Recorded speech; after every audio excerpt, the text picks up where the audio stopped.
We need to have the people that will question why are we doing something. I think it's more than women, it's about diversity. We bring ideas. That's what we need. Half of the population are women, so by not involving women in this sector, we are not making the most of the amazing talent that's out there. We need the whole sector to be working kind of hand in hand, 100% of the people, not 50%, and making sure the workforce is actually being productive and delivering the growth that we need. I kind of fell into manufacturing and I loved it. It's varied and it's interesting and every day is usually very different. It's such an innovative industry, like there's so much things going on. So I've had quite a lengthy career that, as an engineer, that has been in industry and within manufacturing.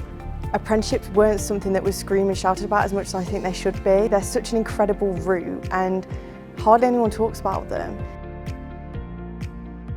If we all just take a tiny step, then actually we can have a movement of change. What we need to do is reach young people, particularly girls, plant that seed in their mind of thinking, well, maybe I could be an engineer.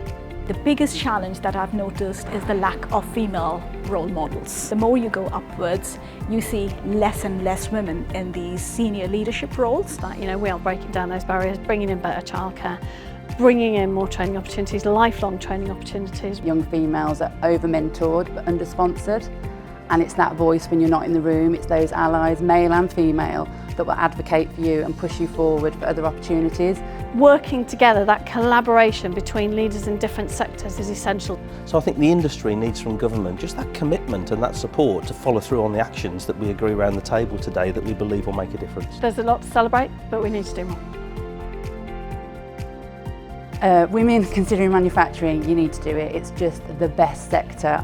Be yourself, go for it. There is so much we can do. Fantastic innovative businesses out there creating products and services for global markets, and they need your creativity. We can make change, that's where we make innovation.